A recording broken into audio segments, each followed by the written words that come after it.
தேவராஜ். ஆ.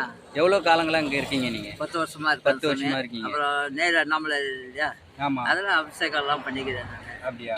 சந்தோஷம், சந்தோஷம். அது எல்லப்ப சாமி ஃப்ரீல செஞ்சேன். இப்போ ஓகே. கவர்மெண்ட்டுக்கு அது சேர்ந்துடுச்சு. அதனால நம்மளால அங்கெல்லாம் செய்ய முடியாது. ஓகே. நம்மளுக்கு வயசாகி போச்சு, ஓகே. முடியாது. அவர் நினைச்சாதான் இது உள்ள நம்ம கால் எடுத்து வைக்கலாம். சரி. அவர் நினைச்சுதான் நம்மளுக்கு 2 கொம்பு கொடுத்துக்கிறாரு. Okay, okay. முடி இது யாருக்கு இந்த இது மாதிரி எதனால உங்களுக்கு இது யாரு இது?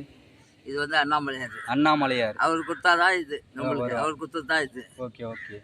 நம்ம எது நினைச்சாலும் நம்மளுக்கு எது நடக்காது. அவர் ஓகே, என்ன ஓகே. நினைக்கிறாரு அது கன்ஃபார்மா நடக்கும். சரி, ஓகே. இந்த ருத்ராட்சத்தை பத்தி கொஞ்சம் சொல்றீங்களா மக்களுக்கு? ருத்ராட்சி பத்தி வந்து சாமி, இது வந்து அண்ணாமலையார். ஓகே. இது அவர் போட்டது. ஓகே. அவர் போட்டது நம்ம போடணும். ஓகே. ருத்ராட்சம் எதனால அணியிறாங்க? எதனால அணியிறீங்க? இந்த ருத்ராட்சி அணிஞ்சா அவர் வந்து நம்ம உடம்புல இருக்கிற மாதிரி சாமி. அப்படியா?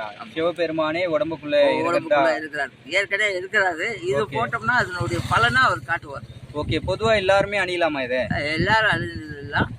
கறி இந்த மட்டன் கறி சாப்பிடுறவங்க அப்போ கழட்டி வச்சுட்டு சாப்பிடலாம். Okay, okay. அதெல்லாம் ஒன்றும் பிரச்சனை இல்லை. அவருக்கு தெரிஞ்ச வரைக்கும் பக்தர்கள் நல்லா இருக்கும். அவ்வளோதான். ரொம்ப தெளிவான விளக்கங்கள் சொன்னீங்க. ரொம்ப நன்றி. Okay sir. நன்றி.